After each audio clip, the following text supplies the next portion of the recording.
Story 1. This happened back in 2021 when I was working the late night shift at a big retail store in Ohio. It was around 2 a.m. and the store was almost empty. I was restocking the electronics section at the very back of the store.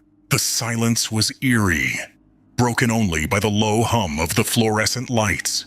As I was breaking down some cardboard boxes, I felt a strange chill down my spine. I looked up and saw a man standing at the end of the aisle. He was wearing a dirty, oversized trench coat, and his eyes were wide, staring directly at me without blinking. He wasn't looking at any products. He was just watching me. I tried to act natural. "Can I help you find something, sir?" I asked, trying to keep my voice steady. He didn't answer. He just let out a low, unsettling chuckle and slowly reached his hand inside his deep trench coat. My heart dropped. I thought he was pulling out a weapon. Instead of waiting around, I turned and walked quickly toward the employee-only break room, locking the door behind me. When my manager checked the security cameras later, we saw that the man had followed my footsteps all the way to the door, stood outside smiling for 5 minutes, and then walked out into the dark parking lot. The police never found him. Story 2. I've always lived in a quiet suburban neighborhood in Pennsylvania. This incident occurred last year during a heavy thunderstorm. It was past midnight, and my parents were away for the weekend.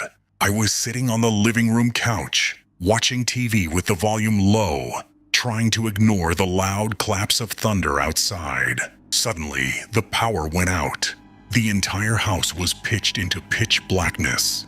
I grabbed my phone to use the flashlight, but before I could turn it on, a bright flash of lightning illuminated the living room. In that split second of light, I saw the silhouette of a tall figure standing right outside my glass patio door, pressing his face against the window. My breath caught in my throat. I froze in absolute terror. Another flash of lightning lit up the yard, and this time, the figure was gone.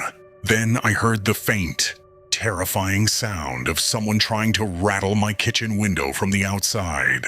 He was looking for a way in. I scrambled upstairs, hid inside my bathroom, and called 911. The police arrived within 10 minutes, but the intruder had already escaped through the woods. They found deep, muddy footprints all around my windows. Story 3.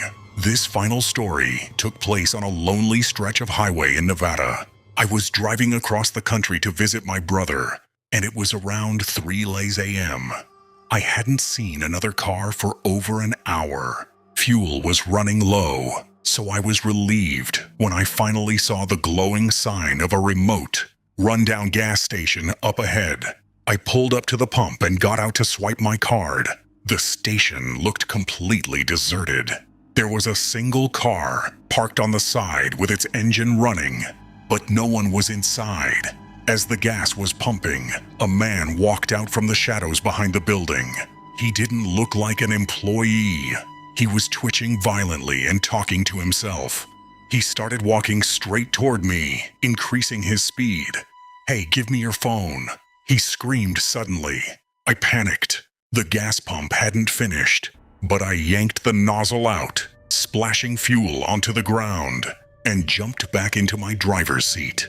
The man lunged at my car, throwing his entire body against my driver's side window, trying to smash the glass with a heavy rock. I slammed on the gas pedal, peeling out of the station into the dark night.